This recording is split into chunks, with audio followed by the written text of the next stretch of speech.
سابق وزیراعظم شاہد خاقان عباسی نے کہا ہے کہ بانی پی ٹی آئی سے اہل خانہ کی ملاقات قیدیوں کے بنیادی حقوق میں شامل ہے۔ آج جو روش اختیار کی جا رہی ہے، کل یہی کچھ ان سیاستدانوں کے ساتھ ہوگا۔ مری میں پریس کانفرنس میں ان کا کہنا تھا کہ ملک میں عدالتی نظام مفلوج ہو چکا ہے، آج عوام انصاف کے لیے کہاں جائیں۔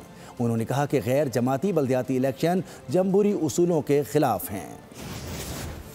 میں نے جو قانون دیکھا ہے، یہ ایسا قانون بلدیات نہیں دے گا، کچھ اور دے گا۔ دورے قانون ہے علاقے کے اندر، تو پھر لوگ بھی قانون کا احترام نہیں کریں گے۔ اگر حکومت قانون کا احترام نہیں کرے گی تو پھر لوگوں کو راستہ کچھ اور ڈھونڈنا پڑے گا۔ اچھا، تو باقی جو باتیں کر رہے ہیں، ملک کے اندر جو حالات ہیں وہ سب کو پتہ ہے۔ ایک بات یاد رکھیں، جب ملک میں رول آف لا نہیں ہوگا، قانون کی حکمرانی نہیں ہوگی، جب ملک کے اندر نمائندہ حکومتیں نہیں ہوگی، پھر ملک کے حالات یہی ہوں گے جو ہمارے ملک کے آج ہیں۔ سبسکرائب کریں اور بیل دبائیں تاکہ کوئی خبر رہ نہ جائے۔